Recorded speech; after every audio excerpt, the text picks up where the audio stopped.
இந்த டம்ளரில் 1 டம்ளரு பச்சை பட்டாணி, 1 டம்ளர் பச்சை பயிறு எடுத்து சின்ன கப்பில் போட்டு 2 கப்பு தண்ணி ஊற்றி ஊற வச்சுக்கலாங்க.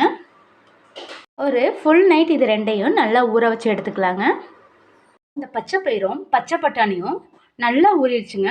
இப்போ இதை எப்படி முளை கட்டுறதுன்னு பார்க்கலாங்க. இதை 2 மெத்தடில் முளை கட்டலாங்க. ஃபஸ்ட்டு மெத்தட் பார்த்திங்கன்னா, இந்த பச்சை பயிர் மேலே ஒரு துணியை நல்லா நனைச்சிட்டு இப்படி நல்லா ஈரத்தோட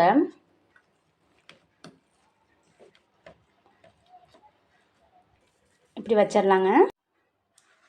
செகண்ட் மெத்தடு, ஒரு ஈர துணியில் இந்த பட்டாணியை கொட்டிட்டு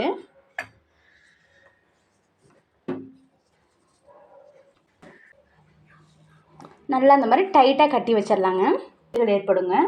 இதில் புரதச்சத்து, நார்ச்சத்து, கார்போஹைட்ரேட் அதிகமாக இருக்கிறதுனால இது நமக்கு அதிக அளவில் நன்மைகள் தருங்க.